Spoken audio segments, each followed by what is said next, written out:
Ile taswira ya moyo wangu ulibeba majonzi na kila kitu ulichokifanya cha maumivu kwenye moyo wangu. Na kile imebaki kuwa story, lakini si hadithi yenye kusimulika mbele za watu bila macho kububujika machozi. Maumivu yanaonitafuna ndani kwa ndani, usiyoyahisi kana kwamba ni mtumwa lile penzi ulilolitoa. Leo natoa shukrani kwa kile kidonge ulichonimezesha cha maumivu. Uliamua kucheza na hisia na maumivu kanipatia kama zawadi ya uvumilivu nilivumilia penzi langu. Haikuwa rahisi kuondoka kwako. Haikuwa rahisi kuondoka ndani ya akili yangu. Haikuwa rahisi pia kuhisi kwa mpweke ndani ya maisha yangu.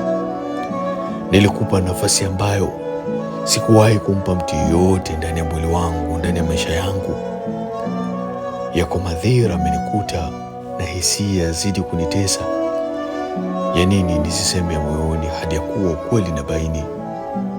Na hizi ni salamu zangu TKL.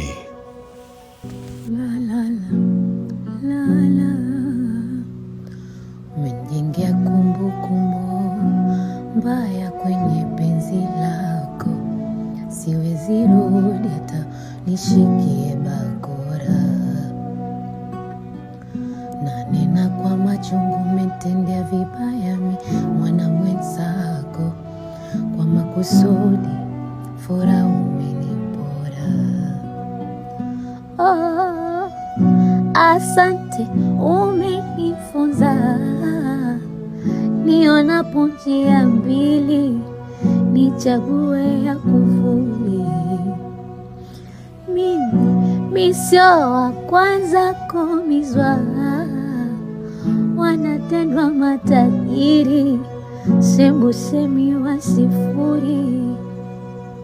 Na nakujua kwa kumsingizia shetani, huyo ni wewe, ni wewe, ni wewe. Ukinikumbuka usinipigishe yutani, uniache mwenyewe, mwenyewe, mwenyewe, niache.